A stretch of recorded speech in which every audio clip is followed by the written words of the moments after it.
his head and go too far out. Alaphilippe is a better tactician than that, and they resume this conventional pattern of sharing a little bit of the work on these ever gradually rising roads towards the big final finale up the Via Santa Caterina, which will define this race.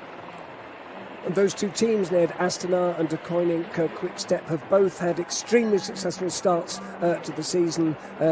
We've spoken about the Tour of Oman, Lutsenko taking 3 stages in the overall. Also, Miguel Angel Lopez in Colombia winning the Tour Colombia. And De Koninck Quick-Step. Alaphilippe tightening his shoes now. Just time for a little bit of Pilates before he really gets going. Calisthenics from Alaphilippe. Shake of the head, why not? And now Jakob Fuglsang chucks out his last water bottle. It's all or nothing. 4.5 kilometres to go. Fuglsang knows he's got a real task here, and Alaphilippe looks fresh as a daisy. Look at that. Are we going to start?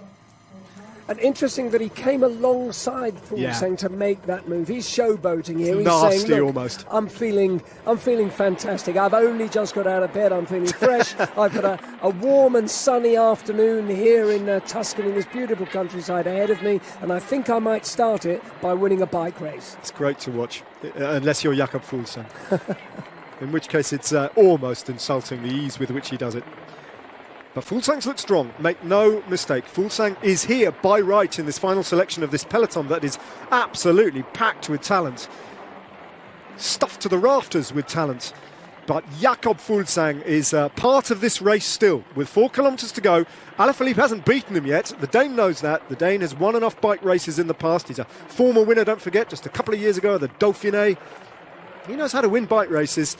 It's just on this particular occasion, everything says Alaphilippe surely has this within his compass. And a cheeky flick of the elbow there. But look at the ease with which Fuglsang comes through, and Alaphilippe then has to get out of the saddle to come through there. There's plenty of strength there in Fuglsang, and on that last climb, anything could happen, and even Van Aert is only 20 seconds behind them now. So what looked like a kind of done deal is still very, very wide open. And time for Fuglsang to stretch a bit now. Yeah. Out of sight, it has to be said, of Alaphilippe, not letting him see that little moment where he just raised his perhaps tired frame from the saddle as we lose pictures frustratingly again in this beautiful walled city of Siena.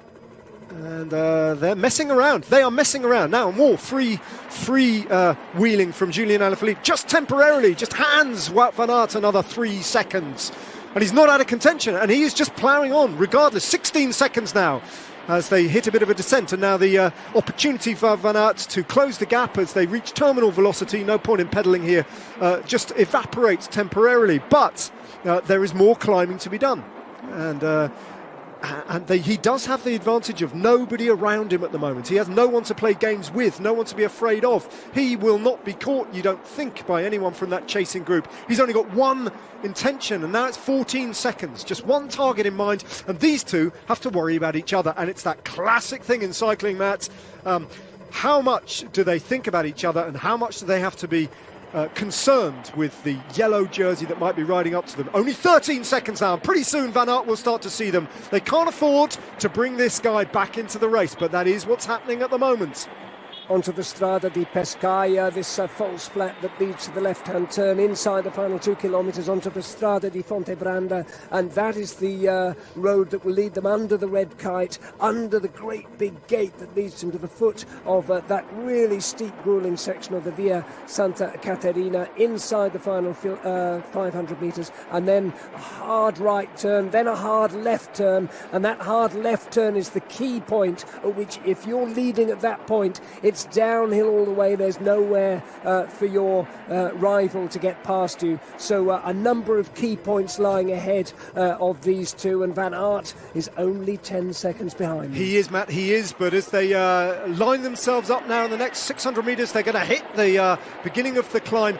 These two riders, although they have each other to worry about, they have the advantage of freshness relatively, because for the last couple of kilometres they've given their bodies a little bit of respite by these games that they've been playing, whereas Van Aert has been time trialling. He will be absolutely flat out if he gets to them at all. How much will he have to offer? But he's closed now to within 8 seconds, Wout van Aert, and if they look in their rear view mirror, they will surely start to see that yellow jersey from Jumbo-Visma very, very soon.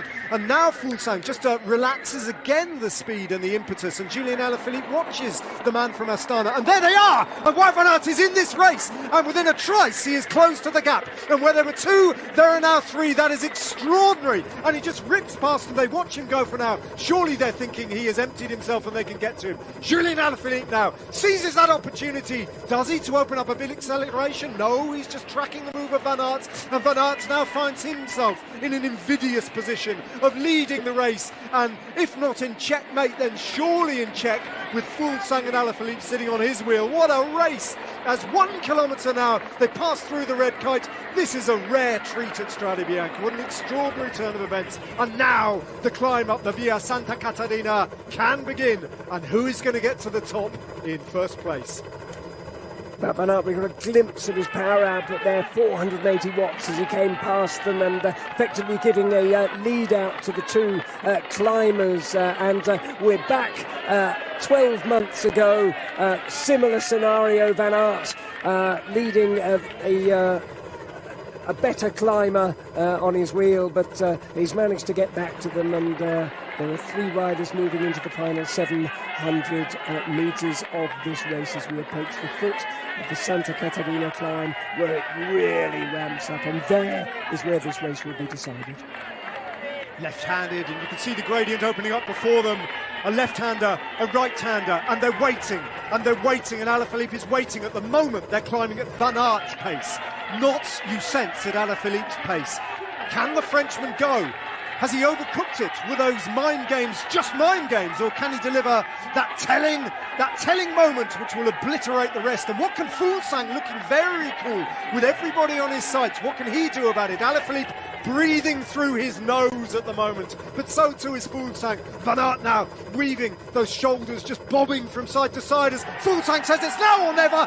There goes the Dane. Van Aert immediately relegated to 3rd place. The Frenchman on the wheel of Jakob Fuglsang in a flash, and it's as you were, with Van Aert down in 3rd place and these 2 duelling it out.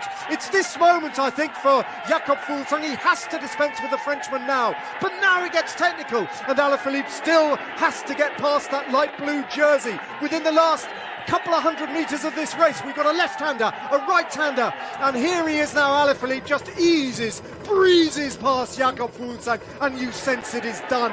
With 300 metres to go, there's almost no possibility on this descent towards the finish line for Jakob Fuglsang to get back on terms, because Julian Alaphilippe, in his first participation at Strade Bianche, as so many people predicted, not least, you sense, Julian Alaphilippe is going to rise to a famous victory. Right-handed, into the sunshine, down towards the finish line. That's how you get it done! And Koenig Quick-Step once again triumph in 2019 in a one-day race. Jakob Fuglsang picks up a brilliant 2nd place to go with his 6th place, his 11th place in 2016. But Alaphilippe destroyed the field, as you sensed he would from the moment he attacked with Fuglsang some 20 kilometres out. Van Aert, as he did in 2018, picks up another podium place in this brilliant developing career on the road. Credit to him, he made a real race of it, but from the very moment he got across to those 2, you sensed it wasn't going to happen. Last year's winner now, Tish Benoot, heads a field containing Greg van Avermaet, Alexei Lutsenko and Zdenek Stubar, who won in Omloop Het Nieuwsblad last weekend, Julian Alaphilippe's teammate. This is the next group to come to the line, and Simon Clark, who's done himself a great favour, is almost inevitably Zdenek Stubar makes more World Tour points go in the direction of